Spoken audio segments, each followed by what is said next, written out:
Bienvenidos a un nuevo podcast de Desafiando la Duda. Hoy tenemos a César Toledo. ¿Qué tal estás, César? ¿Qué tal? Encantado. Un psiquiatra de mucho renombre. Vamos a dar para mucho este podcast. Exagerado. La primera pregunta que tengo para ti, César, es ¿por qué te dedicas a lo que te dedicas? Pues, a ver, mira, yo desde pequeño he escuchado a mi padre es psiquiatra.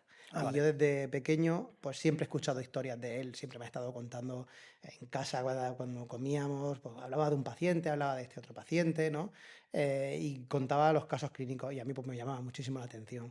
Entonces yo ya no sé si ha sido una cosa intencionada por él, pero si ha sido intencionado, la verdad es que lo ha hecho muy bien, porque no sé sin quererlo o intencionadamente, pero ya ese gusanillo me entró De bien pequeño. del interés por la psiquiatría. Llegó un momento en que él no quería hablar más de eso, decía, mira, déjame tranquilo, que llevo todo el día pensando en la Y tú le psiquiatría, y yo preguntabas. le seguía preguntando, es que no le dejaba Eso tranquilo. es de pequeño. Sí, sí. Y bueno, a día de hoy ahora, la verdad es que yo creo que acepté porque yo me siento muy cómodo en mi trabajo. También te digo que es que yo también tengo una personalidad que a mí me gusta ver cuando la gente está feliz. Me alegra ver alegría a mi alrededor, ver a O la sea, gente cuando un feliz. paciente entra de una forma y gracias a pues, un proceso que ha podido llevar contigo, en tu caso, con pacientes, el hecho de la mejoría a ti te porta Buah, un eso, bienestar. la verdad es que no hay una sensación igual. No ya, ni siquiera el hecho de que haya llevado yo a ese paciente o ni siquiera el hecho de que yo haya tenido que intervenir ahí. Solamente ver a una persona que estaba mal, que estaba sufriendo mucho, verla cuando ha dejado de sufrir y vuelve a disfrutar, esa sensación no tiene, para mí no tiene nada igual en el mundo, vaya. A mí me causa mucha curiosidad, por ejemplo, cuando una persona va a consulta, si siente timidez, si no le cuesta ir, o por lo contrario, de hecho, se siente reactiva a hacerlo.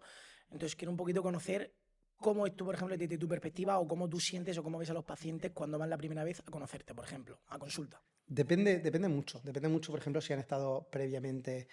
Si no conocen nada de la Vale, tú hablas psiquiatría, del primer y contacto, ¿no? correcto, a eso La me persona que refiero. va por primera vez en su Sí, vida. como yo antes de conocerte a ti, yo no tenía ni idea cómo era el mundo de la psiquiatría. Vale. Normalmente lo más frecuente es que la persona esté un poco nerviosa, es normal. Es decir, como la primera vez que haces cualquier cosa, la primera vez que vas a algo y si encima es algo tan íntimo como tener que contar cosas Hmm. no íntimas tuyas, pues vienen un poco nerviosos. Pero fíjate, ya desde cómo vienen, nosotros ya estamos identificando algunas cosas de si vienen acompañados, si vienen solos, si vienen por recomendación de un familiar, porque se ha encabezado una familiar, mira, tienes que ir ya, o han sido ellos los que le han pedido a sus familiares que, Que los que- que lleven. busquen a un especialista. Todos esos son datos que nosotros ya, a priori, ya no va indicando una cosa u otra. El mismo paciente, ¿no? ¿O se lo preguntas tú o tú solamente ya Yo mismo se lo pregunto al paciente. Vale. Pero vamos, lo primero de todo suelen estar un poquitín nerviosos, un poco tensos, pero a ver, hay que entender que también normalmente una persona no entra por la puerta y entra y entra a la consulta. Normalmente hay unos 5, 10, 15, dependiendo mucho del La tiempo de clínica. espera que haya con el paciente anterior. Están esperando un rato en la sala de espera. Eso en todas las especialidades, en todos lados, como la chica que va al ginecólogo, hay un tiempo ahí de espera que no es buscado, no es intencionado, Sí, pero siempre lo hay. sí, totalmente. Y cuando entran ya están un poquito más tranquilos, pero vamos, yo siempre lo digo, lo pregunto, ¿estás nervioso? Digo, que sepas que esto es muy, muy normal, es familiar, es decir, y cuando ya llevan 2 minutos, 5 minutos hablando, se dan cuenta de que es mucho más cordial de lo que, de No, lo no, que, de sí. lo que parece, no es tan estricto, no es tan Yo te rígido. lo pregunto todo Pero y, todo depende mucho, tanto del profesional como del paciente, hombre, como por del lugar, supuesto. ¿eh? Yo te lo pregunto sobre todo, César, porque como tú bien sabes, pero bueno, la gente no lo sabe, yo hace 4 años viví crisis de pánico y fuiste tú quien me salvó la vida. Y yo hasta que me pasó eso, yo tenía estigmatizado el psiquiatra, ¿vale? Yo era como, ¿qué dices, tío? Yo voy a necesitar ir al psiquiatra. Y entonces, cuando yo lo viví en mi persona, fue como una forma en la que yo sentí que tenía un concepto totalmente erróneo de lo que era la psiquiatría. Entonces, por eso tenía tanta ganas de que vinieses, para poder mostrar a la gente y enseñar contigo que no es como la gente tiene un concepto. Absolutamente, es muy, muy común, pero también hay que entender que es una cosa bastante íntima. Esto es como las personas que estén, no sé, una chica que va por primera vez al ginecólogo, Mm. un chico que tiene molestias en los genitales y que va a ir por primera vez a ver un urólogo. Son cosas íntimas. Pues Ya, esto, ya. esto no es tan físico, ¿no? Es Yo creo que es más, peor. es más, es más interno. Es normal que la gente tenga reparo a ir al psicólogo o al psiquiatra. Si nos centramos en la parte de la psiquiatría, es verdad que la figura del psiquiatra pues siempre se ha asociado también a la enfermedad mental grave, el trastorno mental grave que llamamos, a la esquizofrenia, al trastorno bipolar, ¿no? Y a creer que el cine también ha hecho mucho Mucho daño daño. en ese sentido, ¿no? Es decir, tú ves, si tú quieres representar a un psiquiatra o a un enfermo mental en el cine o en una serie, lo que tú estás buscando es provocar terror Sí, o provocar comedia. correcto. Pero no lo vas a ver en una película así normal de drama, es muy raro verlo. Cuando tú ves, ¿qué es lo que muestran, no? Los manicomios, el psiquiatra con la bata ahí haciendo un análisis, ¿no? Con los test de Rorschach, con las Sí, tal cual. manchas. Entonces, claro, es como muy impactante para la persona. Luego Sí. cuando vas te das cuenta de que, oye, que no es para tanto, que es hablar con una persona que tiene unos conocimientos concretos para ver si te puede ayudar. De hecho, Pero es normal que la gente... Ahora, cada vez hay menos estigma en ese sentido, sí, porque cada vez hay más gente que va al psiquiatra, cada vez hay más gente que va al psicólogo. Y entonces, al final el boca a boca y las experiencias que va contando la gente se va dando cuenta de que no es tanto. Sigue habiendo, pero bueno, pero... a mí, César, sobre todo lo que me choca es ver, y más a día de hoy, estos últimos años he estado viendo, es el tema del uso de antidepresivos, que es totalmente normal, pero que la gente cercana a mí, porque lo he vivido, lo he visto, sienten vergüenza, por decirlo. Incluso, pues eso, sienten que van a ser juzgados y como que tienen miedo. Y también lo puedo decir en primera persona porque que yo lo he hecho y yo he tenido que tomar antidepresivos y jamás me oculté ni me sentí como con miedo a hacerlo. Entonces, como que me gustaría un poco que explicaras el por qué crees que surge todo esto, esta inseguridad. Claro, aquí también hay que tener en cuenta que cuando las personas están en esa situación se sienten muy vulnerables, se sienten débiles y a nadie quiere mostrar debilidad, ¿no? ¿Por qué crees que pasa eso, el no mostrar debilidad? Bueno, al final, Porque a mí nunca me ha importado.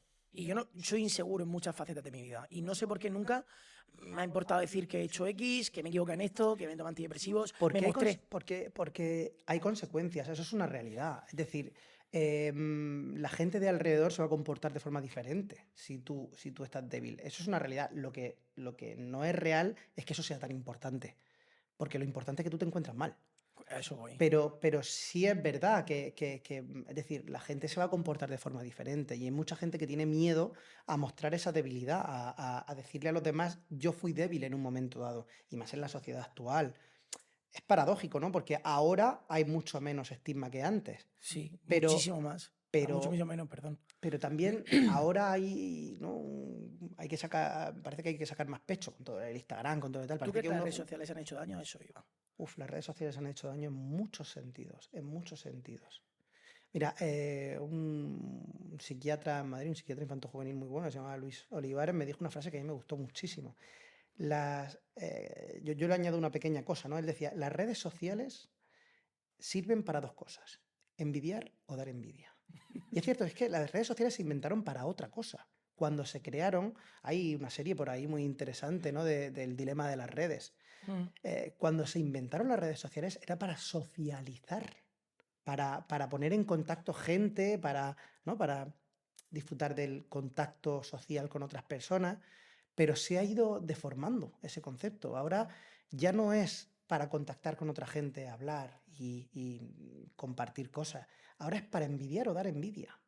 Entonces, es para mostrar fortaleza, ¿no? ¿Cómo vas a mostrar debilidad? Pero yo la duda es o sea, la inquietud es que es algo que me llama mucho la atención. ¿De dónde surge el querer mostrar algo que incluso no eres?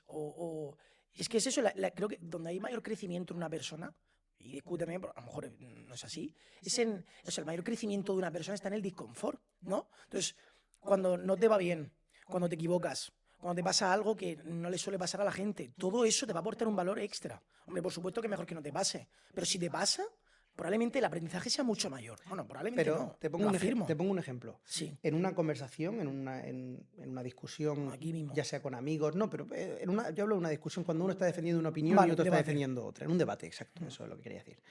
En un debate, cuando uno se da cuenta de que no tiene razón, sienta mal. A todo el mundo, a todo el mundo. No hay una persona a la que no le siente mal. Al ego. Claro, ¿por qué? Porque es como si estuviera demostrando debilidad, ¿no? En ese debate. como me han ganado de alguna forma. Es decir, ostras, esta persona tiene razón. Y a uno le sienta mal. Y la gran mayoría de la gente no lo reconoce que no tiene razón, aunque se hayan dado cuenta. Es algo así. Cuando una persona está débil, está vulnerable, no quiere que los demás le vean débil y vulnerable. Y fíjate, estoy hablando, es que claro, es que aquí tendríamos que entrar en unos conceptos mucho más específicos. Estoy hablando ¿Eso no crees que va mucho en la personalidad? Sí. Pero yo me estoy centrando ahora mismo en gente que tenga una ansiedad puntual, que se Vale. sienta débil en un momento puntual. No estoy hablando, por ejemplo, de otras patologías mayores, de una depresión mayor, una depresión Sí. endógena. Cuando una persona está con una depresión, un trastorno depresivo mayor, la depresión hay de muchos tipos, ¿no? Los síntomas depresivos pueden venir por muchas causas. Yo hablo de esa enfermedad médica cerebral, que es la depresión mayor, donde hay una disregulación de las sustancias que hacen que una persona disfrute de las cosas, que tenga ilusión. Eso es un tema totalmente diferente, porque esa persona está en un pozo. O sea, Vale. es algo tremendamente difícil de describir o sea, si no estás acostumbrado a ver pacientes con esa patología o no lo has sufrido tú mismo. Con una depresión mayor, la persona se convierte totalmente en algo vulnerable. Se inhibe, se cohíbe, se convierte en otra cosa que no era antes. Entonces,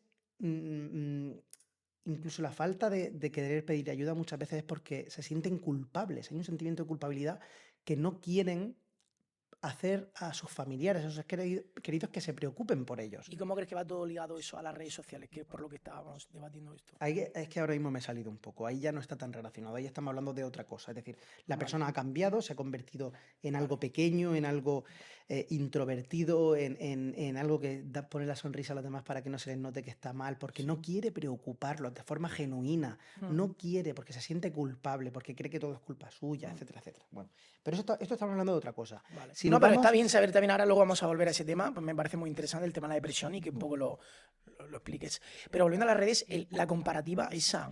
Ahora, volviendo a las redes, yo ya me estoy centrando más en temas de aspecto psicosocial.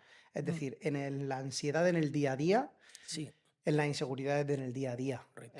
Ahí ya me estaría yendo más ahora mismo, por ejemplo, están muy en auge los trastornos de la personalidad. Han aumentado un disparate en Trastorno de la frecuencia. personalidad, ¿podrías un poco describir bien qué es lo que es? Sí, mira. La personalidad, cuando hablamos de la personalidad, hablamos de temperamento y de carácter. El Vale. temperamento es la genética, es lo que tú has heredado de las personas que te precedieron, ¿no? De tus padres, de tus abuelos. Y el carácter sería los hechos, las cosas psicosociales, ¿no? El ambiente en el que tú te has movido y cómo ha ido desarrollando tu personalidad en función de las cosas que te han ido De ocurriendo. tus vivencias, ¿no? Sí. Un poquito. Exacto. ¿Qué es un trastorno de la personalidad? Es cuando una persona tiene unos rasgos de personalidad tan intensos de un mismo tipo que le hacen sufrir a ellos o hacen sufrir a los que les rodean, ¿vale? Tienen mucha relación con los factores psicosociales, mucho más que otros trastornos mentales. Entonces, tiene que ver mucho con cómo se ha ido desarrollando esa persona a lo largo de su vida y cómo se va comportando esa persona con el entorno que le hace sufrir. Sí. ¿Vale? Eso ha aumentado muchísimo, porque la sociedad ha cambiado mucho. O sea, piensa que antiguamente las sociedades tardaban en cambiar siglos. Pero porque no se veía nada, no había globalización ninguna. Claro, ahora Sí, la todo. sociedad cambia cada 10 años. Literal. Ha hecho un paso de Yo gigante. creo que ahora es exponencial, de hecho. Exacto, ahora cambia, la sociedad cambia constantemente. Ni siquiera la sociedad pre-COVID es la misma que la de la sociedad post-COVID. O sea, en apenas 5 años ha habido unos cambios sociales que no somos conscientes. De hecho, las atenciones en urgencia en psiquiatría se han multiplicado por 3, por 4. O sea, ha habido un cambio brutal. No se conoce bien por qué. Yo tengo algunas teorías. Esto es ya una opinión personal, ¿eh? Esto ya me estoy desviando digamos, Da igual, en lo más objetivo y voy a ir un poco más a lo subjetivo. Yo creo que es que al final el COVID ha servido un poco como catalizador de todo el tema que estamos hablando de las redes sociales, del envidiar o de la envidia. Es decir, antes del COVID, pues teníamos nuestras relaciones sociales independientes de nuestras interacciones sociales independientes de las redes sociales del Puedes internet. hacer tu vida y a la parte tener tu Instagram y poder Exacto. interaccionar con quien Y lo tenías como un añadido. Como sí. ¿Qué ha ocurrido con el COVID? Que es la única forma que yo tengo de relacionarme. Es la única Sí, forma. WhatsApp, ¿no? sí. Claro, no puedo tener el contacto físico. Con lo cual, mucha gente se ha centrado en las redes sociales y eso ha sido un boom enorme. Y como digo, si esas redes sociales, especialmente en jóvenes, especialmente en adolescentes, en gente que está empezando la pubertad o que está saliendo de la adolescencia, más o menos en esas edades, si las redes sociales ahora mismo sirven para envidiar y para dar envidia, Mm, y esa persona no tiene otra forma, ¿no? de socializarse más que la red social, mm. pues lo que estamos haciendo es un cóctel bomba, ¿no? Y yo creo que eso ha tenido mucha influencia en la mayor atención en, Y los, en- y los en trastornos de psiquiatría. personalidad, por ejemplo, que Exacto. son... En esos hechos psicosociales Mm, que han hecho que esas personas tengan una personalidad más patológica, entre comillas, que sufren ellos o sufren los demás por esa forma que tienen de comportarse. Vamos a poner como ejemplo principal el trastorno límite de personalidad o trastorno de inestabilidad emocional de la personalidad. Son personas que son muy inestables emocionalmente sí. y que un día pueden estar súper alegres y ensalzarte y decir, madre mía, cómo te quiero, qué buen amigo eres, uf, qué bien disfruto contigo, y al día siguiente decir, es que es súper fuerte, no me has devuelto la llamada, mira que esta mañana te he llamado y no me la has cogido, seguro que estás con otros amigos porque no me haces caso, porque tal. De hecho, yo ahí lo asociaría como una dependencia emocional, pero Porque tiene relación con la dependencia emocional. ¿Y qué relación tiene eso con la dependencia emocional? todo va, todo esto es múltiples personas, o sea, perdón, como que subyace todo del trastorno de la personalidad. Hay distintas como rasgos en el trastorno de la Claro, personalidad. una persona puede ser. El trastorno de la personalidad, esto por ejemplo sería un trastorno de la personalidad o no. Esto es una parte. Pero sí, no, el trastorno de la personalidad, el trastorno de inestabilidad emocional de la personalidad o el trastorno Está límite de la dentro del personalidad. trastorno de la personalidad. No, no, claro, es un tipo de trastorno de la Vale, personalidad. a eso Hay un tipo, muchos tipos perdón. de trastornos de A eso personalidad. iba, perdón. ¿Vale? Que para que lo vayas explicando un poquito, yo también cojo El eso. trastorno límite de personalidad probablemente sea el más frecuente. Vale. ¿Vale? Y es el que muchas veces cuando hablamos de ese paciente tiene un trastorno de personalidad, Mm. muchas veces nos estamos refiriendo a este o alguno similar, ¿no? Como el trastorno histriónico, el trastorno narcisista. Son rasgos de personalidad que tiene alguien, ¿Y pero eso que se sí. puede cambiar? ¿Eso es innato o eso es que lo he ido cogiendo conforme he ido pasando el tiempo que tengamos, por ejemplo, con 25 años, por el aprendizaje que lleven esos 25 años? Ambas. En ambas. O sea, en este caso involucra tanto el temperamento, como he dicho antes, Como el carácter, como el porque carácter. en eso se basa la personalidad. Yo, digamos, Qué fuerte. una persona nace con una predisposición, pero O sea, una tú puedes... predisposición no es un determinante, es una Vale. predisposición. Y esa predisposición se puede moldear Para bien con, o para mal. con las cosas que vayan ocurriendo en su vida y cómo esa persona vaya enfrentándose a las distintas frustraciones, a las distintas situaciones que ocurren en su vida. Y Fuerte. lo relaciono precisamente con eso, con lo que está ocurriendo en las últimas décadas. No somos capaces de aceptar y de enfrentarnos a las frustraciones porque no estamos entrenados. A eso voy. El hecho, ¿tú crees que también la exposición al dolor, o sea, que me escuche al dolor? Me refiero al sufrimiento. Quiero decir, una persona que ha pasado por circunstancias más complicadas desde que es pequeño, coño, mentalmente, al estar expuesto a sufrir más, luego le aparecen problemas y probablemente tiene un espíritu de resiliencia mucho mayor, ¿no? Que una persona que nunca ha tenido nada que obligarse, o no ha tenido obligaciones, no ha tenido circunstancias negativas, no sé. Poquito. O incluso la educación en el colegio, creo que ha cambiado ahora mogollón como es ahora o como era antes. Totalmente, totalmente. Al final el equilibrio lo es todo. Es decir, si una persona en la infancia ha sufrido muchísimo, muchísimo y no ha tenido, que aquí viene la parte más importante, no ha tenido una guía de cómo enfrentarse a esas situaciones, pues va a tener una personalidad probablemente patológica en la vida adulta. Si una persona no se ha enfrentado a ninguna frustración, va a tener también una persona patológica porque no va a saber cómo enfrentarse a esas frustraciones cuando sea adulto. Es decir, estamos hablando de un extremo y del otro. Sí, ¿No? En el equilibrio, al final, está el equilibrio mental, entre comillas, está sí. el poder enfrentarse a esas cosas. Entonces, con lo que tú estabas diciendo, ¿no? La forma de educación, etcétera, vamos a analizar un poquito qué es lo que está pasando, qué es lo que está ocurriendo. Sí, ¿No? porque me llama un poco la atención. Y de hecho yo creo que si la gente que yo tengo 26 años ya sufrimos, y yo sufro muchas veces cuando voy muy acelerada ansiedad, cosa que los padres de normal no suelen sufrir tanto, digo, hostia, las generaciones futuras, o sea, van a estar, o sea, van a ser la generación de cristal, literal. Entonces, Ya, no, es que la generación de cristal ya ha ocurrido. es que yo considero que mi Se generación, si no la supone que mía, no quiero equivocarme, no sé exactamente qué edades son, pero la generación de cristal creo que son, me parece, que es esta década entre los 20, los que tienen ahora mismo entre los 20 y los 30 años. eso. Incluso creo que hasta los 35. Es decir, la década por encima del 2007 más o menos, A partir de ahí es lo que se considera la generación de cristal. Pero ¿por qué se le llama la generación de cristal y de dónde viene todo esto?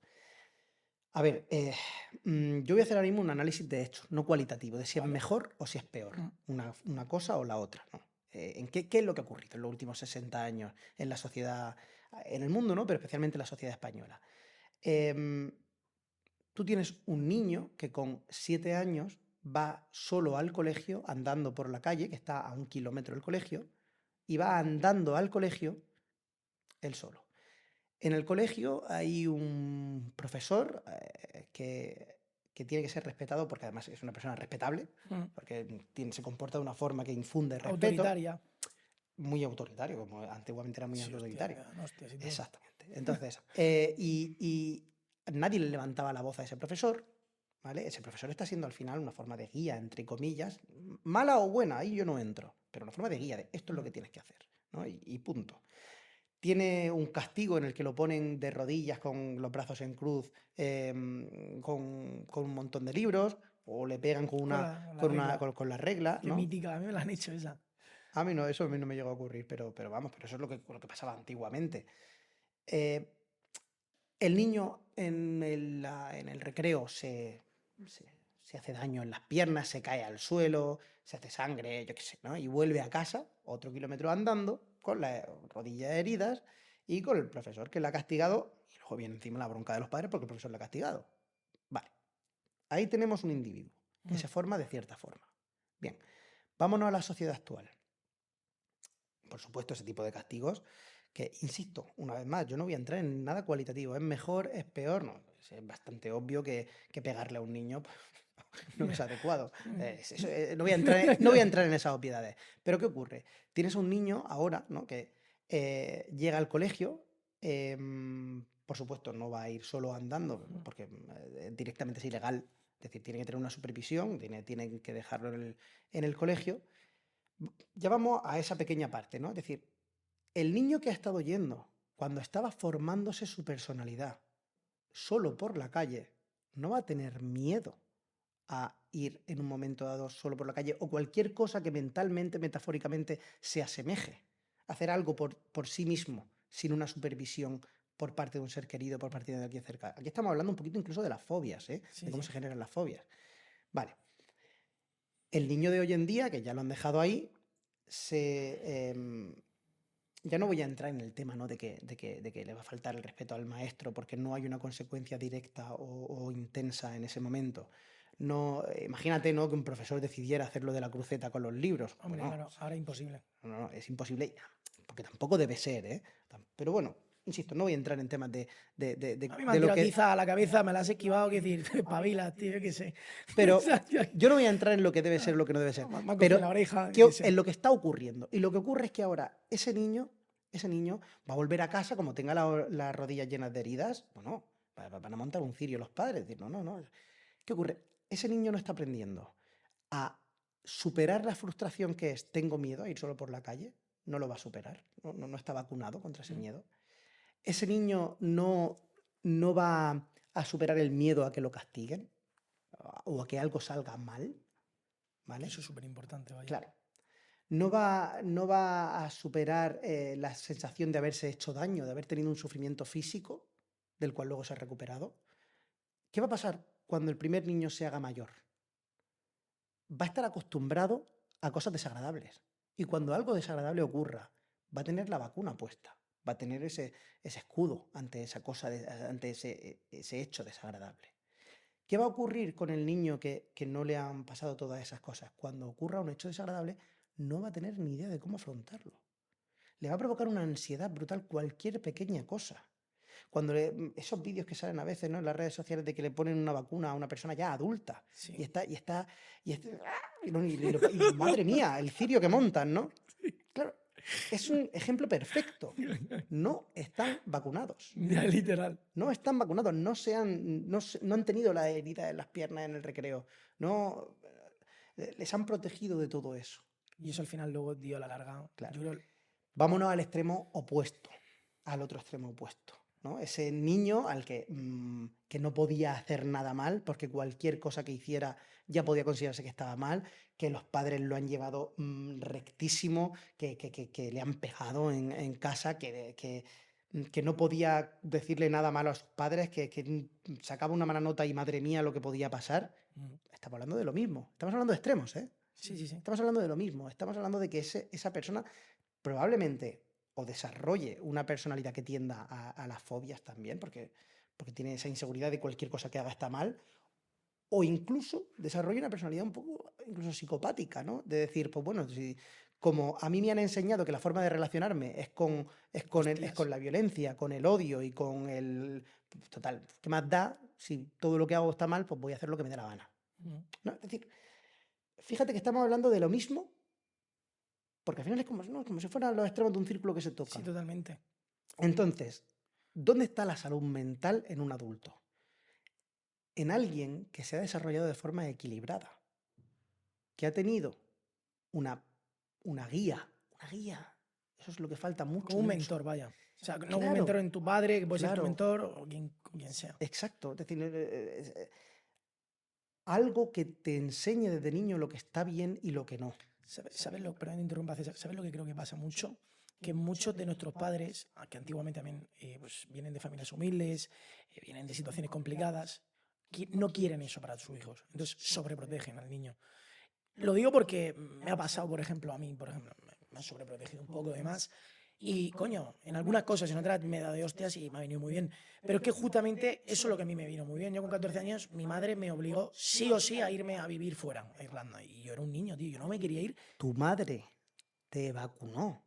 Correcto. Es que a eso voy. Es que me curtió. Y además me dijo, no hay opción. Si tu madre te quiere defender, te quiere proteger del dolor del pinchazo de la vacuna, me tiene que mandar. Porque ahora mismo, ¿entiendes? Es decir, no, pero quiero decir, es mi niño, que no lo vacunen, que le va a hacer pupa y va a llorar.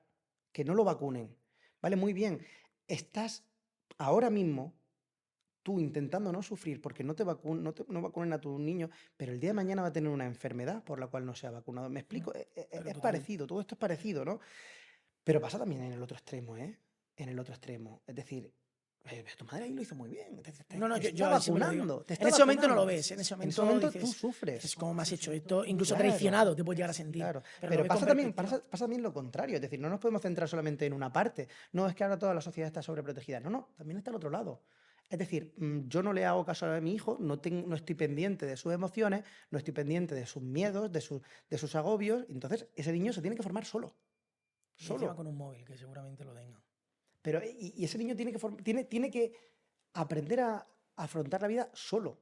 También ocurre ahí la patología. Es decir, un extremo y el otro. Es decir, tenemos al que no le han dejado sufrir, y el sufrimiento es parte fundamental de la vida.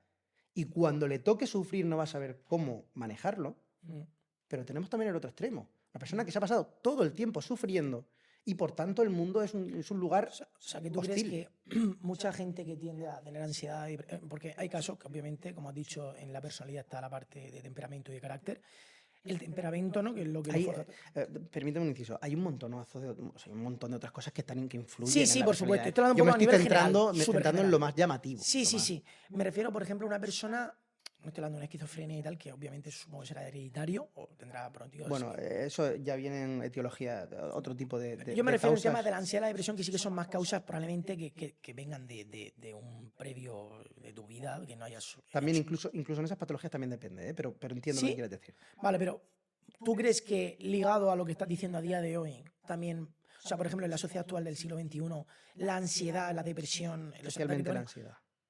Realmente la ansiedad. Viene todo porque los padres, o por lo menos la sociedad como a día de hoy se lleva al niño o se protege al niño, pasa. O sea, el hecho de que una persona a día de hoy, en el siglo XXI, sufra ansiedad y tenga que hacer uso de antidepresivos, ansiolíticos, lo que sea, va ligado un poquito también a la educación de a día de hoy, sí, ¿verdad?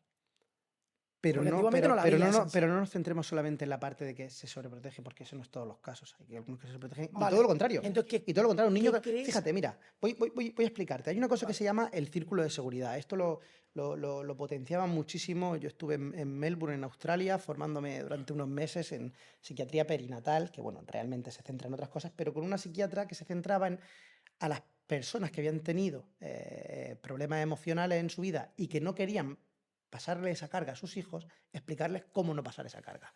Hay una cosa que se llama el círculo de seguridad, ¿no? Para los niños. Cuando una madre o un padre está sentado en el banco, en un parque, ¿de acuerdo? Ese niño va a explorar, coge un palo y hace como si fuera una espada, ¿no? Y llega corriendo y se ha ido a explorar, vuelve y se lo enseña a su figura de guía, su Sí. padre o su madre, y mira una espada, ¿no? Vamos a poner que hay un amigo o una amiga justo al lado del banco. Son muchas las circunstancias que puede vivir ese niño en ese momento. Puede ser que el padre le diga, qué guay, qué espada más chula, a ver si encuentra otra. Y sigue explorando el niño, ¿vale? Y vuelve a explorar otra vez. Eso está haciendo un círculo, ¿no? Es decir, te enseño, es decir, vengo, esto es seguro, puedo hacer esto, ¿te gusta? ¿Está bien lo que estoy haciendo? Vale, todo va bien, me vuelvo a explorar, ¿vale? El padre puede, en lugar de decir qué chulo es esto, que tal, venga a ver si encuentra otro, o el padre o la madre, ¿no? Puede decir, ay, no me molestes, que estoy aquí, sí, un palo, venga.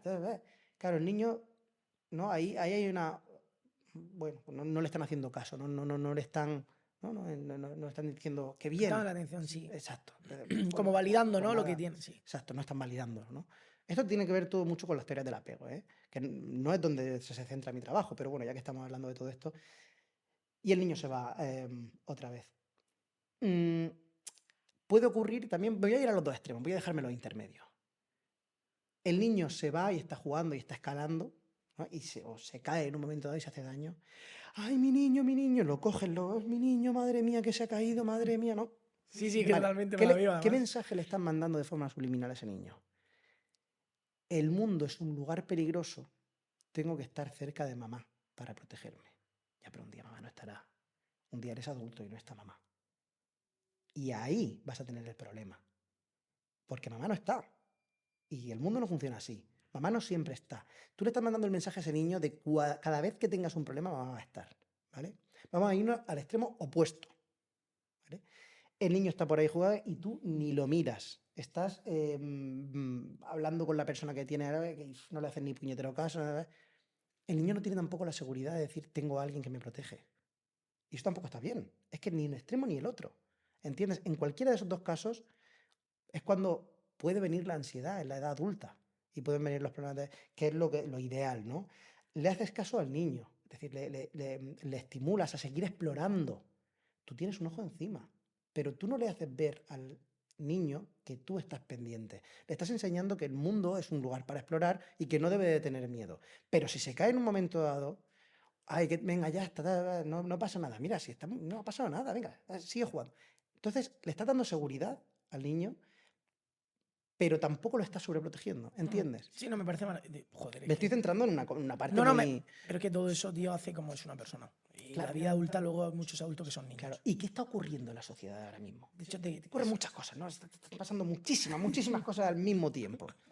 Pero ahora, cada vez más, tenemos esas dos facetas. O al niño al que no le hacen ni puñetero caso. Todo esto, en realidad, se enfocaría más en la psiquiatría infanto-juvenil, que no es mi especialidad, insisto, pero bueno, yo veo lo que ocurre después en la edad adulta, ¿no? sí. Pero, o al niño no le hacen ningún caso. Papá y mamá están, otro cambio de la sociedad, ¿no? Antiguamente, una sociedad machista, ¿no? El padre se va a trabajar, la madre está en casa, pero la madre siempre está con el niño guiándolo, ¿no? Ahora los padres están trabajando y el niño, pues, o está con la cuidadora, o está con los abuelos, o tal, y cuando están en casa tienen muchas cosas que hacer, están hablando por el teléfono, están con las redes sociales, están con, pero no están atentos a las emociones de los niños, ¿no? Entonces, en esta sociedad de ahora mismo hay muchísima cantidad de los dos extremos del niño. Al que le han cogido no le han dejado ir al parque porque al padre, a la madre, le da miedo que le pase algo al niño. Y ese miedo se lo están transmitiendo de cara al futuro. O todo lo contrario. O no le han hecho ni puñetero caso al niño. Esas dos cosas, cuando seas mayor, va a provocarle ansiedad cualquier cosa. No van a estar acostumbrados a frustrarse.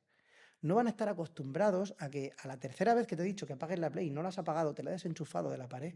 Y entonces no se ha frustrado, no. Fíjate, yo creo que en el día de hoy faltan muchas lágrimas en la almohada y sobran muchos cortes en las muñecas. Fíjate, eso me acaba de ocurrir ahora mismo. Se me acaba de ocurrir. Muy fuerte Hay una eso. forma muy patológica de manifestar la frustración. Todo el mundo, cuando era adolescente, se ha tirado a la almohada a llorar. todos hemos sufrido. Y aunque se le olvida a todo el mundo, porque se olvida, y esto ninguno nos acordamos, todos y cada una de las personas, todas han pensado en el suicidio alguna vez en la adolescencia. Esto lo acabo de soltar así, como decía, anda, venga ya, anda. No. Sí, todo el mundo en algún momento ha dicho, un niño llorando con 8 años, me quiero morir. Eso que lo tomamos como una tontería. César, Lo tomamos como una tontería, no, es que me hace gracia. Pero todo el mundo ha dicho, madre mía, qué sufrimiento tan grande tengo dentro, que es irreparable, y luego a las horas ha estado mejor. Entonces, no pasa nada por sufrir, no pasa nada. Es una vacuna, en eso consiste la vida. La chica al que ha dejado el novio al que ha dejado el chico al que ha dejado la novia, la frustración de no haber superado un examen, la frustración de que tus amigos te hayan dejado de lado. Vas a tu habitación, lloras en la almohada, te pones la almohada y lloras. Y luego te recuperas y tu familia está ahí para decirte que si has hecho algo mal, ponerte el límite, pero a la vez también ofrecerte el cariño. Y eso es el equilibrio en la salud mental. Ahora, la forma patológica que tenemos ahora de no aceptar absolutamente ninguna frustración y de que los padres se agobien porque tiene una frustración esa persona, o todo lo contrario, o que no hagan ni puñetero caso a la frustración que tiene esa persona, eso es lo que al final está generando lo que tenemos hoy en día. Por no hablar del cambio que ha hecho la sociedad. La sociedad, creemos que antes era más exigente, ni mucho menos. Antiguamente, Cristiano Ronaldo estaba en la televisión. Ahora Cristiano Ronaldo es tu vecino, que pone una foto en Instagram. Todos son portentos físicos, todas son portentos físicos en el Instagram, en el Facebook, en las redes sociales. Entonces, me estoy pasando un poco y estoy aquí hablando yo solo, pero me estoy enrollando, ¿no? Sí, que me parece bestial. Pero cualquier adolescente, el ídolo ya no está en la tele, es su vecino. Porque nadie va a subir una foto en la que sale mal. Al principio en las redes sociales las fotos salían borrosas, salía la gente haciendo el idiota, subías a tu amigo que se había tropezado en ese momento, ¿no? Pero ahora yo lo sigo haciendo. Ahora todo es falso. Idílico. Idílico. No, y la gente no sabe cómo lidiar con eso. Por Bueno, otro lado, real, yo tampoco subiría nada en lo que me vea mal, es verdad. O sea, claro. No, pero soy sincero. Pero porque me da como que digo, a esto nos está llevando la sociedad actual.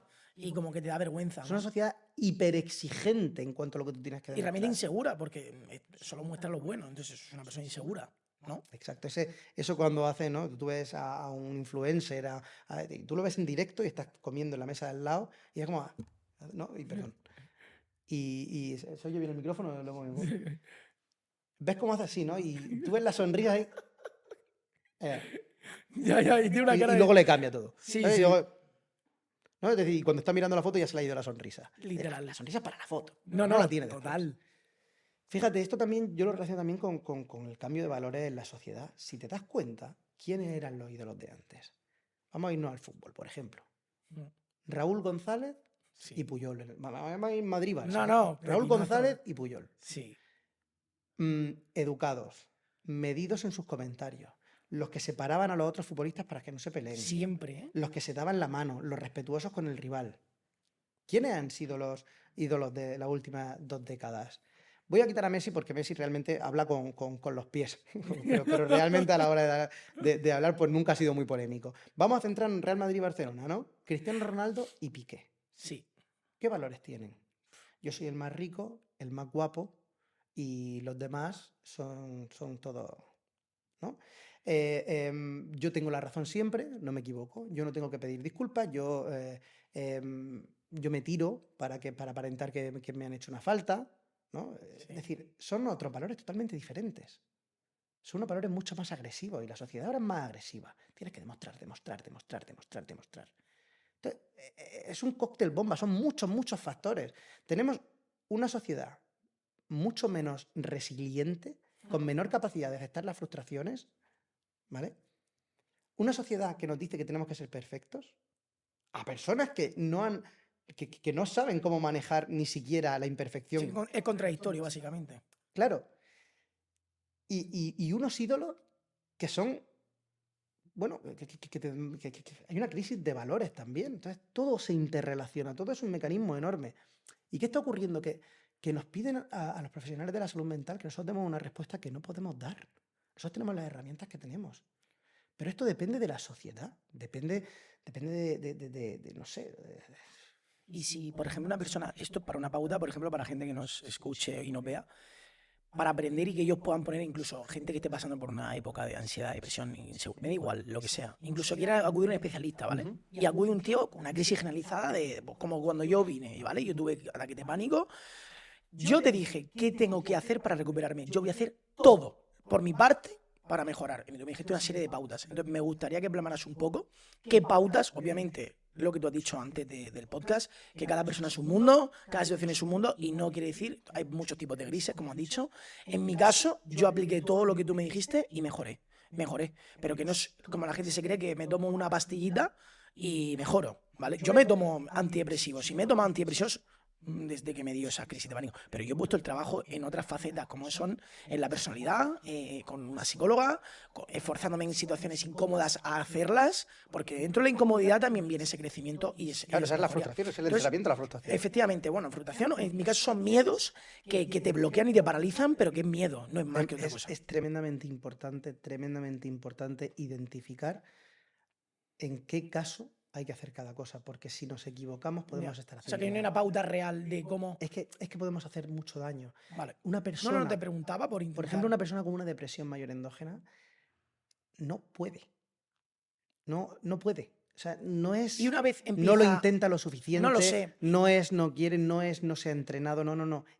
Tiene la absoluta carencia. Yo no podía. Como no poder ver con los ojos. No podía, literal. ¿vale? Pero una vez Y yo ya ahora me bien. recuperé... Ya, pero es que Vale. lo tuyo, si quieres que hablemos de ti. No, tengo problema, pero es tu confidencialidad, tú sabrás. No. Pero claro. Deja de reírte, cabrón. El problema es que puede haber dos factores. Sí. Puede haber una personalidad premórbida que tienda, una personalidad de antes de esa patología que tienda a la ansiedad, ¿Vale? pero luego puede haber también un trastorno depresivo mayor que ya ahí, si no tratas el factor biológico, muy difícilmente, porque vas a exigirle, cuando una persona está con una depresión mayor está absolutamente inhibida, no puede hacer nada. No puede hacer nada. Si tú a una persona que no puede hacer nada le exiges algo por su parte, se va a frustrar, porque lo va a intentar y no va a poder. Esto mismo que estoy diciendo es exactamente lo opuesto cuando los síntomas depresivos o los síntomas ansiosos vienen por otras causas. Si tú le dices a una persona que tiene que hacer un cambio por sí misma, no, tú lo que tienes es una depresión, tú no puedes hacer nada, la pastilla te lo va a arreglar todo.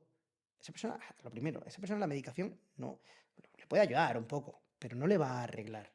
Y le estás diciendo a la persona que tendría que cambiar su forma de vivir las circunstancias, le estás diciendo, tú no puedes hacer nada. Entonces se va a agarrar a eso. ¿Por qué? Porque otra cosa también de la sociedad actual, lo queremos todo sin esfuerzo. Tal cual. Lo queremos todo sin esfuerzo. Entonces, yo lo que quiero es que tú me des una pastilla que me arregle lo que a mí me pasa. Yo lo que quiero es que y esto lo vemos mucho, por ejemplo, en los trastornos de la personalidad. No hablan mucho, ¿no? de cómo le maltrata la vida, de cómo, de lo mal que se porta la gente con esa persona, pero claro, ¿nosotros qué podemos hacer? Ya te hablo más bien de un psicoterapeuta que se centre más en los trastornos de la personalidad, ¿no? Mi trabajo se centra más en el trastorno mental grave, en la esquizofrenia, el trastorno bipolar, la depresión mayor, el trastorno obsesivo-compulsivo, ¿no? Pero cuando la persona tiene que... Y esto nosotros lo decimos mucho a los pacientes. Yo no puedo cambiar a la gente, yo no puedo cambiar a la sociedad. Yo lo único que puedo intentar es guiarte a ti para que tú cambies de tal forma que no te afecte lo que ocurra en la sociedad o lo que la gente haga. Pero nadie quiere eso. Nadie quiere eso. Esto yo lo asemejo mucho con el gimnasio. Es decir, yo quiero músculos pero sin agujetas. No va así. No va así. Yo no me quiero estar fuerte pero sin cansarme. No. Tienes que sufrir. Tienes que sufrir y tienes que hacer una catarsis. Tienes que sufrir el cansancio y tienes que sufrir la agujeta si quieres conseguir un resultado. Si tú lo que quieres es dejar de sufrir por como tú eres, o dejar de sufrir, me da igual, por cómo te traten los demás. tendrás que hacer un cambio y ese cambio duele, porque tenemos que identificar factores de tu personalidad que no funcionan y eso no gusta a nadie, ¿entiendes? Total. Por tanto, el mismo mensaje puede ser terapéutico o iatrogénico. Iatrogénico es cuando algo que en medicina o que quiere hacer un bien acaba haciendo un mal. Si yo le digo a una persona, tú tienes una depresión, no puedes, a la persona que tiene que hacer un cambio se va a acoger a eso. Ah, como tengo una depresión ya no puedo cambiar. Ya no puedo porque tengo una depresión. Ah, no cambio y va a seguir sufriendo.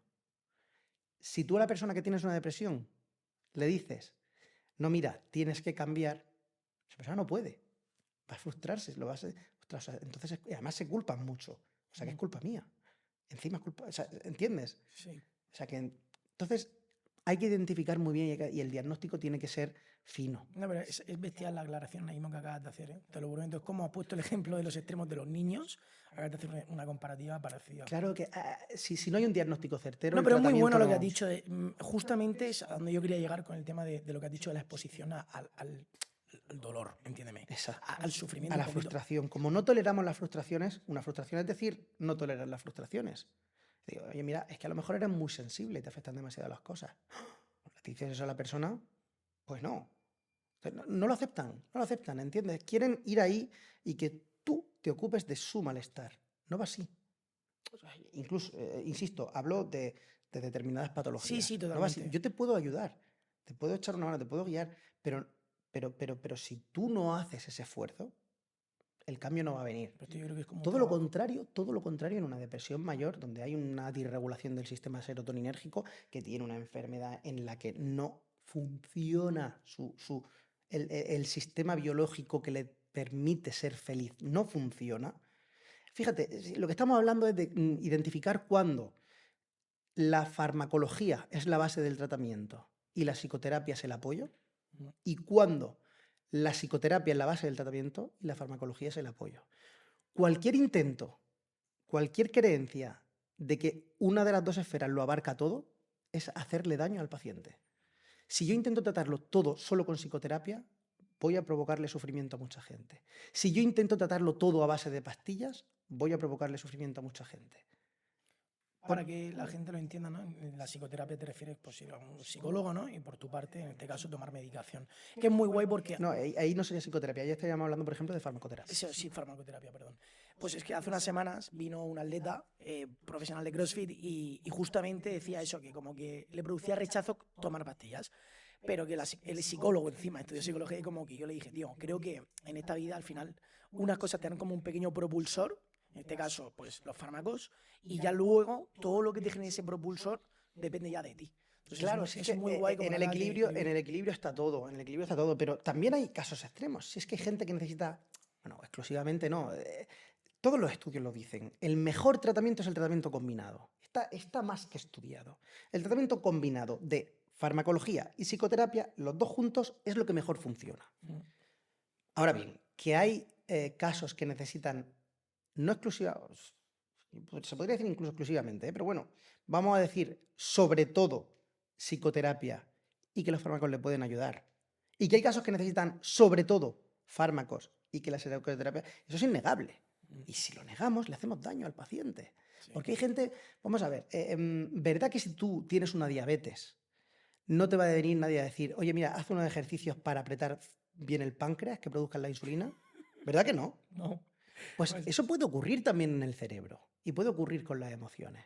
Pero todo lo contrario. No, yo es que tengo sobrepeso porque tengo el azúcar alto. No, es que a lo mejor no tiene unos hábitos dietéticos adecuados.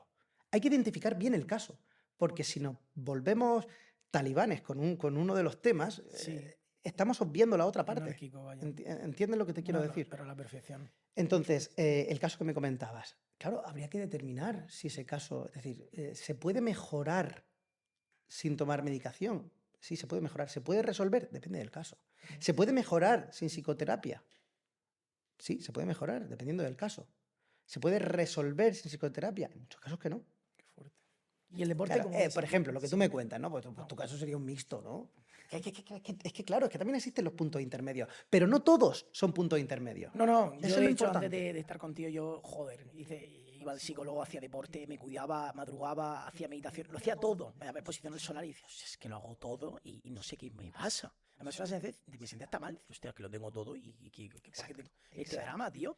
Y de hecho, que cuando me pasó, que de hecho me gustaría que aclararas y explicaras un poco a la gente, porque a veces como que la gente me dice, pero ¿qué es un ataque de pánico? Y mucha gente me pasa que dice, buah, es que a mí me un ataque de ansiedad, en plan, porque muchas días se ha puesto como a generalizar el... Tengo una ansiedad y yo pienso que, obviamente, yo no soy el único que he vivido eso, por supuesto que no, pero como que mucha gente da por hecho que eso es un ataque de ansiedad y un ataque de ansiedad, quiero decir, es algo fuerte.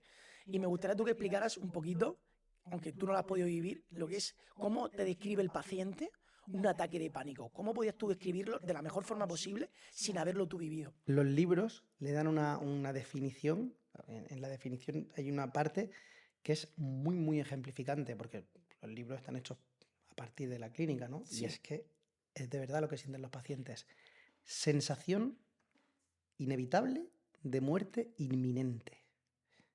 Me voy a morir. No sé por qué, pero tengo la sensación de que me voy a morir. Falta el aire, la taquicardia, el agobio, me caigo al suelo, me mareo. Es como si fuera... la diferenciación con la crisis de ansiedad es difícil, porque a veces es solamente en términos de intensidad. La crisis de ansiedad es estoy tremendamente agobiado, muy agobiado. Muy agobiado y los síntomas son muy parecidos. Agitado, ¿no? Exacto, pero la crisis de pánico que además en muchas ocasiones se asocia a la agorafobia, es me voy a morir y nadie me va a poder ayudar. Esa. Entonces es como la ansiedad llevada al extremo. Eso es la crisis de pánico. No has podido escribirlo mejor. Es muy, muy bueno. No, porque es que mucha gente me lo ha preguntado y como que digo, es sensación yo, tío, o sea, yo decía, no me quiero morir, ¿sabes? Que a mí me flipa vivir o sea, yo lo cuento riéndome porque mi mejor amigo me decía, que no te vas a morir, cabrón. Pero en ese momento es verdad que lo ves como lo ves La crisis todo, de pánico, un agujero negro, ¿eh? La crisis de pánico suele tener un componente bastante endógeno. Cuando hablamos de endógeno, hablamos de Sí, que no depende de ti. a nivel biológico. Cosa que no es tan frecuente, por ejemplo, con la crisis de ansiedad. Vale. La crisis de ansiedad puede ocurrir Circunstancias a lo mejor muchísimas cosas, o sea, en la situación de muchísimo estrés, un evento adverso, una persona poco entrenada a soportar la ansiedad. o al sufrimiento. Ahí puede ocurrir en muchas otras ocasiones, y la crisis de pánico también, pero quiero decir que suele ir asociado. Y ahí nosotros también tenemos que identificar dónde va a ir mejor, es decir, dónde hay una posibilidad de mejoría con un fármaco. Porque luego está el otro lado, ¿no? La gente que viene depositando todo en el fármaco. Sí. Quiere que le pongas una pastilla que se lo resuelva todo. Y en muchos casos no va así. yo, César, por ejemplo, si yo me... Perdóname. Sí, no, hombre, no te preocupes. Es un error creer que las pastillas lo van a arreglar todo, y es un error creer que todo se puede resolver sin pastillas. Ahí está el tema. Vale, bestial. No, me parece... Yo lo pienso, o sea, me lo has demostrado. ¿Cómo...? Vale, ya has dicho que obviamente cuando hay un paciente a consulta hay casos y casos, pero una forma en la que está claro que hay formas endógenas, como has explicado, que al final no dependen de uno, pero ¿cómo harías? Es que me he metido en un charco con ese tema, porque claro, no es una verdad absoluta. Sí, es sí, decir, vale. Probablemente muchos profesionales de la salud mental estén en desacuerdo conmigo. Es una visión un poquito... yo lo creo firmemente, así es como yo trabajo y lo veo en la efectividad de los tratamientos de los pacientes. Pero vamos, esa endogenicidad todavía está muy en estudio. Sí. Piensa que la psiquiatría tiene que avanzar muchísimo, es una especialidad muy joven De hecho, y... que Tiene que avanzar un disparate. Llegará un momento en que con técnicas de imagen cerebral dirán, mira, aquí tienes el problema. Pero es que la forma en la que ha avanzado mucho también ha sido en base a la demanda. Claro. Son un poco mal, pero antes había pequeña oferta, porque había pequeña demanda, o por lo menos la gente no lo hacía. Insisto en que hay muchos casos mixtos. Es decir, Sí. también lo que a ti te ocurre acaba alterando las sustancias que a ti te hacen estar feliz. ¿Me explico? Sí. Es que uno no puede centrarse en todo, es una cosa. Pero como tú, a una persona que tiene una vida, bueno, no sé si vida saludable, me da igual, voy a hablar en términos generales, ¿cómo una persona puede, obviamente, no prevenir, pero sí intentar prevenir de una forma, tengo que decir prevenir porque a lo mejor no depende de él, ¿vale? Pero intentar lidiar si algún día tuviera una depresión o una ansiedad, ¿cómo serían una serie de tips que tú le podrías dar para mejorar o facilitar si algún día pasa por una situación así, intentar pasarla de la mejor forma posible o incluso llegar a poder evitarla? Me encanta la pregunta. Mira, lo primero sería identificar una cosa que utilizamos mucho, que es la ruptura biográfica. ¿La ruptura qué? Ruptura biográfica. Biográfica, ¿Vale? vale. Es decir, ¿estaba así antes esa persona? Es decir, ¿es una cuestión de que está peor o es que es una persona totalmente diferente? Es que esto a mí no me había pasado nunca. Yo era diferente. O es algo que con lo que llevo lidiando mucho tiempo, pero que ahora me encuentro mucho peor. ¿Vale? El antes y el después marca mucho también el hecho de decir, ¿estamos hablando de algo que va conmigo y que yo tengo que trabajar? ¿O estamos hablando de algo que no sabemos de dónde viene, que ha aparecido de repente? ¿Vale? También aquí no se puede decir que una cosa sea endógena y la otra no, porque luego también hay temas de traumas no resueltos, ¿no? Que hay que buscar y que a lo mejor están saliendo en ese momento. Pero si me preguntas de las recomendaciones, hay mucha gente que al final lo sabe. Es decir, si tú sabes que tú no eras así y tú dices, a mí me tiene que estar pasando algo raro, porque no es normal, lo tengo todo y no lo puedo disfrutar, pero no venía de antes. Esto me ha pasado últimamente. Y yo no soy así. Yo no soy así. Esa persona debería buscar ayuda en un psiquiatra, porque muy probablemente le ocurra algo de tipo endógeno. Ha ocurrido algo diferente, ¿vale? Ha habido un cambio, algo diferente, ¿vale? Por otra parte, si es una persona que sabe que ha tenido problemas relacionados con ese tema, con la ansiedad de hace mucho tiempo, con problemas de pareja, con problemas de las relaciones con los amigos, con evitaciones de no enfrentarse a ciertos problemas, ¿vale? Esa persona debería buscar ayuda en la psicoterapia, ¿vale? Porque se encuentra peor, ¿vale? Pero esto es una cosa demasiado determinista, lo que yo he dicho. Insisto, no nos tomemos nada de forma tan rígida. Ahora, ¿qué recomendaciones yo daría a la gente para, digamos, no caer en esos síntomas de ansiedad? Voy a centrarme en la parte psicosocial. Vale. Es decir, Por ejemplo, con el Instagram, como han dicho antes, con el teléfono, rutinas, incluso el hecho de madrugar. No tengo ni idea. Aquí bueno, despierto eso que esto. has dicho es muy importante. Eso, Yo fíjate, que lo aplico. no lo estaba pensando, pero y lo digo muchas veces, El hecho la higiene del sueño es Buah, importantísima. al final es ciclo, o sea, quiero decir, Importantísima. La de insomnios que hay. La de insomnios que hay. Que realmente son mala higiene del sueño, pero que no se nota. Porque dicen, no. Yo me levanto súper temprano. No, si es que yo duermo 4 horas y luego no puedo dormir más y estoy todo el día adormilado. ¿Por qué? No, porque me cuesta mucho coger el sueño. ¿Pero echa siesta? No. Y luego la persona te dice no. Pero entra después, y le dice a la madre, a la novia, ¿pero duerme mucho? Si se pega una siesta de 2 horas. Y a lo mejor esa persona no tiene esa percepción, ¿no? Una cabezadilla, ¿no? Pero la higiene del sueño, por ejemplo, es muy importante. Muy, muy importante. Ojo, una vez más, puede ser causa-consecuencia. Puede ser que no consiga dormir bien por una causa, o puede ser que también esté aumentando la ansiedad y esté influyendo y en la empecé a ansiedad. dormir.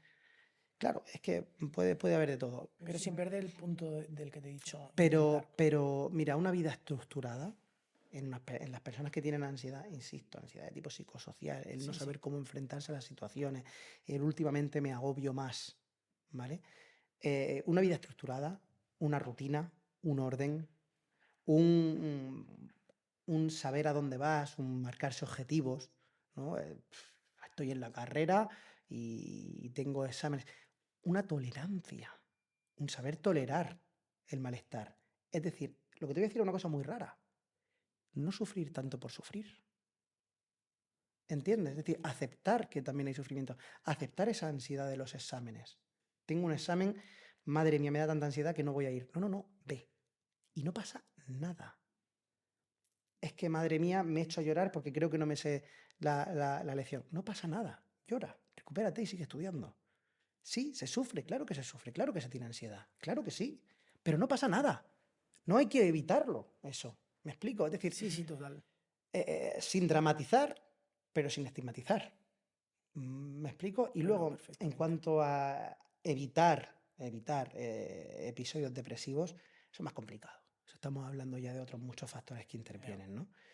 Pero evitar el malestar anímico diario, evitar la ansiedad, bueno, el deporte, la gente que no hace deporte y que empieza a hacer deporte de forma reglamentada, nota unos cambios espectaculares en su vida.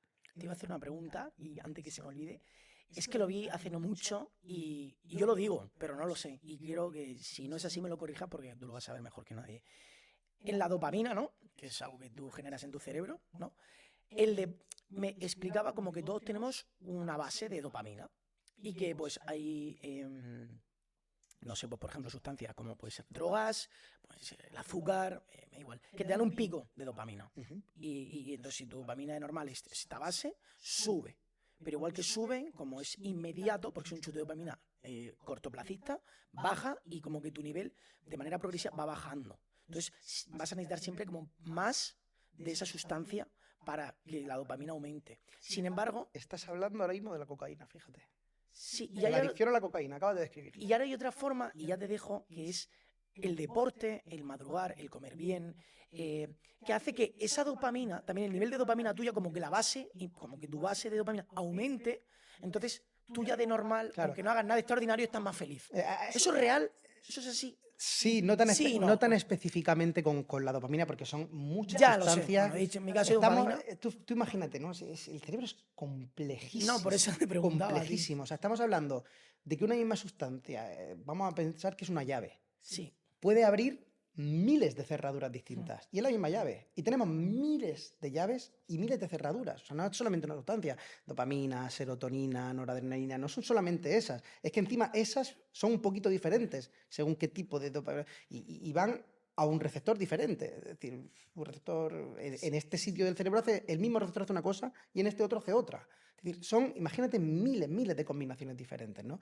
Una locura. Pero si se relaciona con la dopamina, sí que está relacionado con la dopamina, la serotonina, la dopamina. Hay picos que ocurren por la vida de las personas. Es decir, el estado, si no hay una patología cerebral detrás, lo normal es que tú puedas regular esas sustancias con tu comportamiento. Y ahí un poquito vamos. Cuando hay un estado ya a nivel que profundiza más en lo biológico, no pierdes esa capacidad de regulación, ¿vale? Pero lo que tú has dicho, o sea, el deporte, la alimentación o el sueño, todo eso hace que haya una buena regulación. ¿Se puede utilizar como tratamiento para una depresión mayor, un trastorno de depresión mayor de tipo, digamos, de etiología más endógena? No, porque a esa persona le vas a dar un mensaje erróneo y se va a frustrar y lo va a pasar peor. No me alimento lo suficientemente bien, no hago el suficiente deporte, y lo va a pasar peor. ¿Se puede utilizar como medida preventiva y parte del tratamiento de la ansiedad psicosocial? Por supuesto que sí, y de hecho va muy bien. ¿Me explico? No, pero además bestial, tío, me he quedado eclipsado. No, o sea, me parece bestial porque es verdad que hay personas, y he vivido a gente de cerca que yo soy una persona más intensa, que le intentaba transmitir todo esto y como que literalmente es que no podía, era superior a sus fuerzas. Y es verdad que en este caso yo me di cuenta que esto iba más allá Claro. de rasgos básicos, simples, que era hacer deporte y comer bien. Va mucho más allá. Y bueno, ya hay otros, piensa que también hay otros muchos factores Hombre, claro. y otros muchos tratamientos de los cuales yo no soy tan especial, yo no soy especialista en eso. ¿En qué tú eres esos temas. especialista, César, en particular? Yo ¿O en me- qué te dedicas? ¿Qué es lo que te gusta y a lo que te dedicas? Yo me centro más en el trastorno mental grave, es decir, a mí, Vale. digamos que la parte de mi trabajo que más potencio es la parte de la esquizofrenia, el trastorno bipolario, como te decía, ¿no? El trastorno obsesivo compulsivo. Y también me dedico mucho a la depresión mayor, Vale. la depresión mayor, digamos, esa que te comento, ¿no? Que es un poquito de un antes y un después Sí, que ha venido de que no sé repente, ni que por no qué. sabemos ni por qué. A esa parte es donde yo más me dedico. Eh, También, por supuesto, o sea, es decir, yo trabajo en todo, ¿no? Y No, también pero en te pregunto qué es lo las que a crisis ti de pánico con agorafobia, los trastornos de ansiedad generalizada, No, toda pero esa eso. parte también, pero me especializo más en lo otro. Pero como te decía, hay otros profesionales, hay psicoterapeutas, hay psicólogos que conocen mucho de cómo tiene que ir modelando esa personalidad. Es que ahora se ha creado una estima sobre.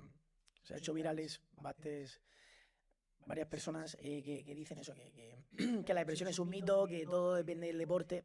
Y como que al final es lo que tú estás diciendo, hace que esa persona se sienta pequeña, se sienta menor, e incluso cause frustración. Aunque también te digo como que creo que la gente, cualquier mensaje que lance uno y lo escuche, como que se siente que va para él. No sé si me explico.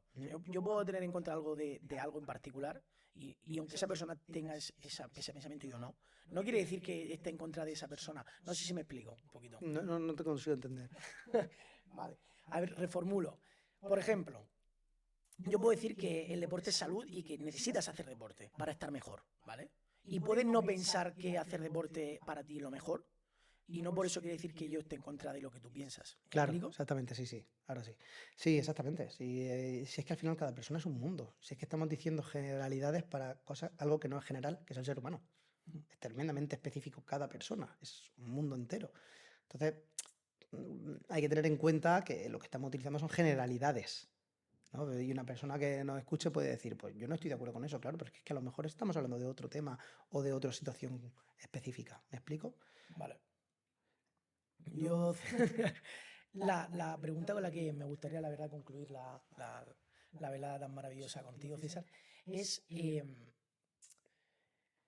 le dirías a toda esa gente que tiene vergüenza? Obviamente lo típico es decir, sí, pues tío, acuden especialistas. No, pero ¿cómo tú le darías un consejo a esa persona, o me da igual, que sea pequeña, mayor, cualquier circunstancia, que haya tenido ideas de querer acudir a un especialista, a un psiquiatra, pero por miedo, por vergüenza, por prejuicios? ¿Cómo harías un primer paso para que tuviese la iniciativa? Porque hay gente que dice, tío, pues vas al puto psiquiatra y punto. No es tan fácil. Yo he tenido una persona a la que he tenido que convencerla, mucho, y a día de hoy me da las gracias, pero fue un proceso, y parece una tontería, pero ese proceso hay gente que, yo, por ejemplo, yo tomo acción en el momento, en lo que sea, pero no todo el mundo es igual. Entonces, ¿cómo tú, como especialista, podrías darle un consejo a esa persona para intentar poner causa-efecto? Que se apoyen en seres queridos, es decir, que lo hablen con ellos, que lo pregunten, que hablen con ellos. Porque si tuviera que decir qué es lo que más se ve, lo que más se ve, lo que más se ve en nuestra especialidad es gente que ha venido por interferencia de un familiar o de un ser querido. O sea, por obligación, ¿no? No tanto obligación, a lo mejor más que lo han convencido. Pero esa barrera es mucho más fácil de vencer por otros que por uno mismo. Entonces, si hablan con seres queridos, oye, mira, me encuentro de esta forma, no entiendo lo que me pasa, me gustaría, no sé qué hacer, probablemente el ser querido diga, pues vamos a buscar ayuda. No, que no quiero. Y el otro ser querido intentará convencer a esa persona o incluso dará el paso de iniciativa de buscar al profesional al que van a acudir, puede ayudar a esa persona a llevarla de la mano a ese sitio, ¿no? Que hablen con los seres queridos y que lo cuenten. Y que cuando haya esa sensación de culpabilidad de no querer preocuparlo, que entiendan que probablemente el ser querido, sin verbalizarlo, se está dando cuenta del malestar de esa persona. Y que el ser querido lo que quiere es que esté bien. César, perdona que te corte.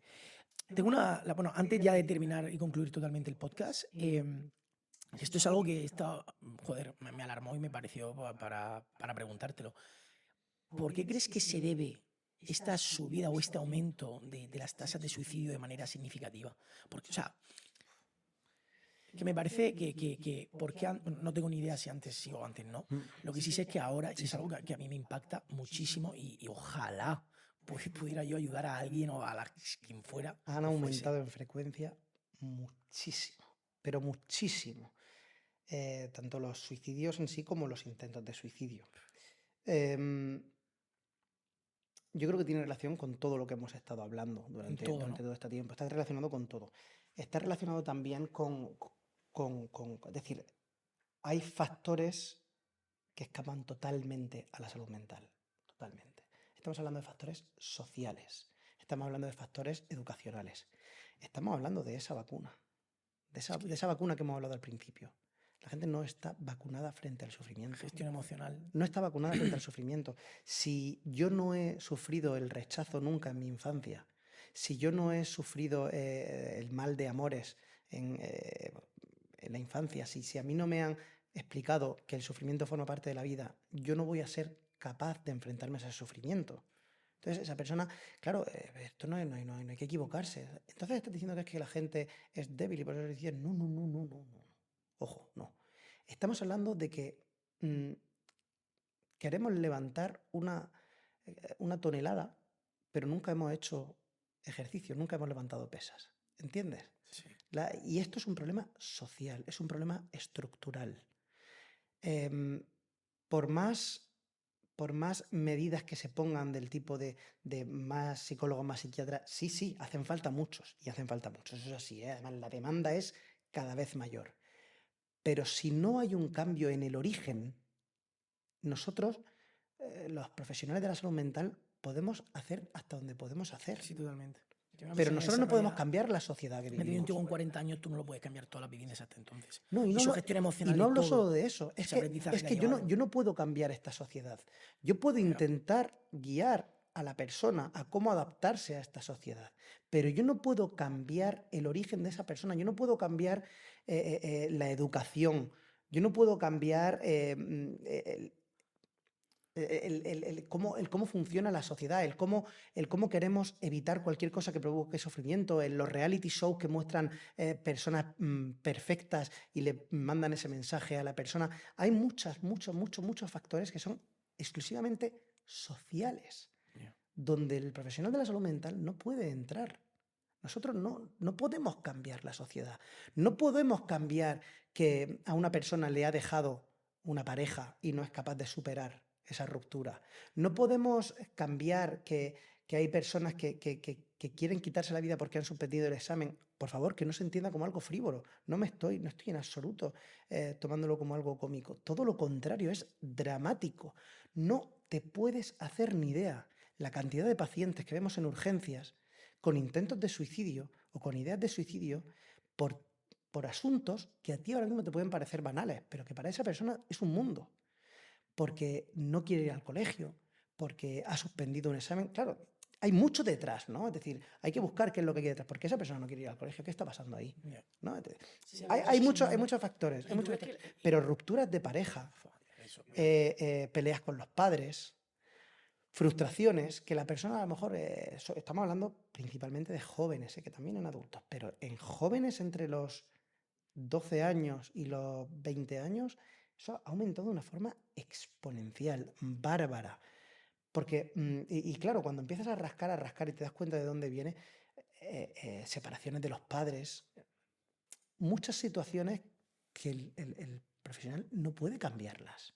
Yo no puedo cambiar que esta persona haya suspendido un examen. No puedo cambiar que a esta persona no le hayan enseñado a aceptar el sufrimiento de suspender un examen. No puedo cambiar que rompa su pareja o que no le hayan enseñado a que hay periodos de la vida en los que se sufre muchísimo, como una ruptura de pareja. Eso yo no puedo cambiarlo. Pero es dramático que esa persona no sabe cómo enfrentarse a ese problema. Y una vez más, tiene mucha influencia el hecho de que o bien no estamos escuchando a esa persona lo suficiente, o todo lo contrario. Y como nos equivocamos en una de los dos, vamos a hacer daño. O todo lo contrario, o no estamos permitiendo a la población tolerar el sufrimiento, aceptar el sufrimiento como forma de vida. Son muchos factores como para analizarlo aquí en una charla. Hay miles de personas que están intentando analizar la situación que estamos viviendo.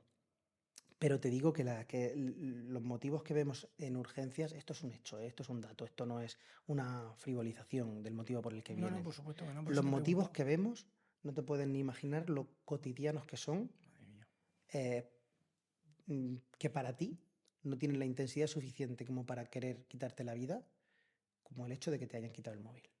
Eso lo vemos mucho, mucho.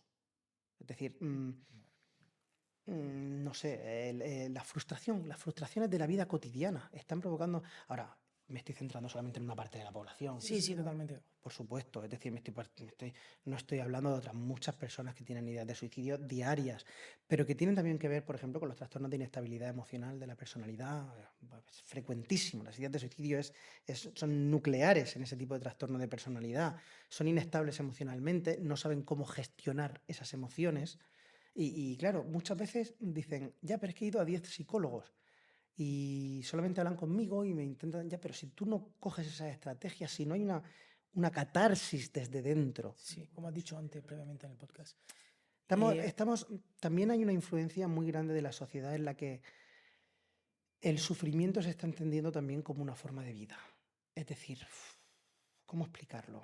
La gestión emocional, yo perdón, interrumpa, pero en este caso ¿Crees que desde pequeñitos en el cole, asignaturas como la gestión emocional, con un terapeuta, con un psicólogo, con, no sé, alguien que te ayude, yo que no lo sé, Se escaparía por completo a mis competencias y ahí yo podría fallar mucho, pues sería yo creo que sería crucial, sería una mera opinión. Es que eso Ya. es trabajo de los sociólogos, es trabajo de la sociedad en Ya. conjunto, es trabajo de ver qué es lo que está fallando a nivel social. Ya. No es que faltan psicólogos, pero sí es que los psicólogos y los psiquiatras nos sentimos frustrados cuando no podemos ayudar a esas personas porque ya, es decir, que hay demanda, muchísima, que debe de haber más profesionales para atender esa demanda, también. Pero es que esa demanda muchas veces, aunque la atendamos, no la arreglamos porque la sociedad no nos lo permite. Porque tú no puedes decir a alguien ahora mismo, tienes que cambiar partes de ti para poder ser feliz. Se te echa encima la sociedad. Es como si estuvieras culpando a esa persona. No la estás culpando, todo lo contrario. Es dramático el sufrimiento enorme que está teniendo la gente en su día a día, en sus relaciones interpersonales, y que no depende de una pastilla, ¿no? Volvemos otra vez a lo mismo. No, la solución está en una pastilla. No, hay mucha gente que sufre mucho, mucho, porque no sabe cómo gestionar sus emociones, porque no sabe cómo gestionar sus relaciones interpersonales, ¿no? Entonces, hay que hacer un cambio a nivel social, a nivel estructural, a nivel de cómo funcionamos. Pero es algo que tú no puedes hacer como terapeuta con un Ya. paciente. Como poner un parche a una herida. Es poner un parche, un pinchazo en una rueda que tiene que ser cambiada.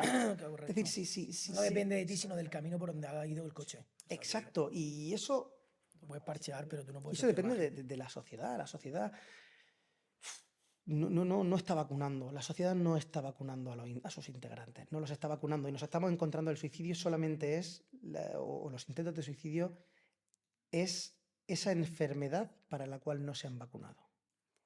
Eso sería lo que está Pues ocurriendo. creo que Mi opinión, mi No, opinión personal. creo Y que entiendo que hay otros muchos factores que influyen por supuesto. y que no es tanto solamente lo que estoy diciendo. Creo que no es es la mejor forma de poder cerrar esta conversación tan bonita contigo.